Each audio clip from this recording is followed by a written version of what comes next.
रानी लक्ष्मीबाई ने बुंदेलखंड की धरती पर गर्जना की थी, मैं मेरी झांसी नहीं दूंगी। हम सबको ये वाक्य बराबर याद है, मैं मेरी झांसी नहीं दूंगी। आज एक नई गर्जना की आवश्यकता है और इसी झांसी से, इसी बुंदेलखंड की धरती से आवश्यकता है। मेरी झांसी मेरा बुंदेलखंड आत्मनिर्भर भारत अभियान को सफल बनाने के लिए पूरी ताकत लगा देगा, एक नया अध्याय लिखेगा।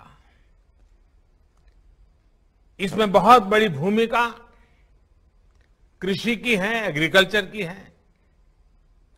जब हम कृषि में आत्मनिर्भरता की बात करते हैं तो ये सिर्फ खाद्यान्न तक ही सीमित नहीं है, बल्कि ये गांव की पूरी अर्थव्यवस्था की आत्मनिर्भरता की बात है।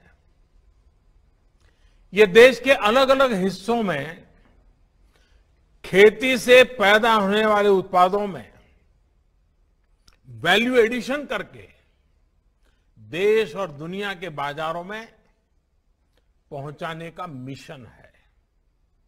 कृषि में आत्मनिर्भरता का लक्ष्य किसानों को एक उत्पादक के साथ ही उद्यमी बनाने का भी है।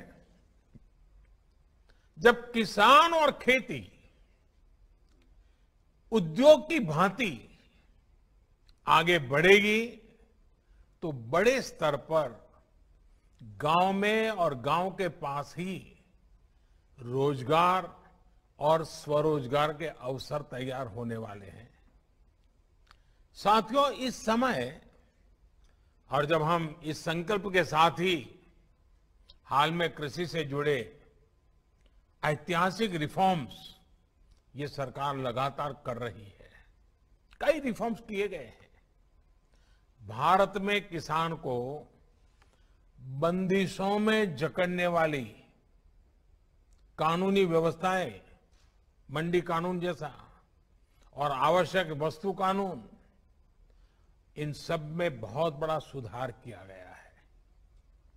इससे किसान अब बाकी उद्योगों की तरह पूरे देश में मंडियों से बाहर भी जहां उसको ज्यादा दाम मिलते हैं वहां अपनी उपज बेच सकेगा। इतना ही नहीं, गांव के पास उद्योगों के क्लस्टर बनाने की व्यापक योजना बनाई गई है। इन उद्योगों को बेहतर इंफ्रास्ट्रक्चर की सुविधा मिले, इसके लिए 1 लाख करोड़ रुपए का विशेष फंड बनाया गया है।